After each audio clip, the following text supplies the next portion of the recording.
खरं तर ना काल आम्ही संध्याकाळचं निघालो होतो दिवाळीची खरेदी करायसाठी, कारण आमची सगळी खरेदी बाकी होती.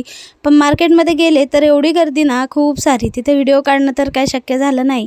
तर इकडे पिल्लूसाठी फटाके वगैरे घेऊन घेतले, त्याला जे जे पाहिजे होते तेवढे फटाके त्याला घेऊन दिले आणि नंतर बाकीचं सामान घेऊन आम्ही घरी आलो. तिथं काही व्हिडिओ काढायला जमलं नाही आणि तुमच्यासोबत शेअरसुद्धा करता आलं नाही. तर म्हटलं आता घरी आल्यानंतरच व्हिडिओ काढते आणि तुम्हाला मी दाखवते का मी दिवाळीच्या खरेदीसाठी काय काय सामान घेतलं.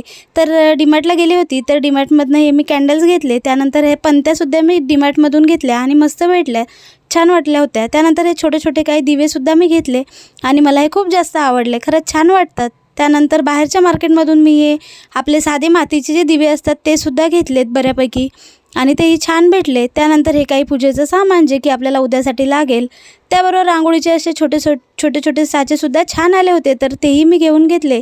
आणि सगळ्यात महत्त्वाचं म्हणजे मला हे तोरण घ्यायचं होतं आणि हे मला खूप जास्त आवडलं होतं.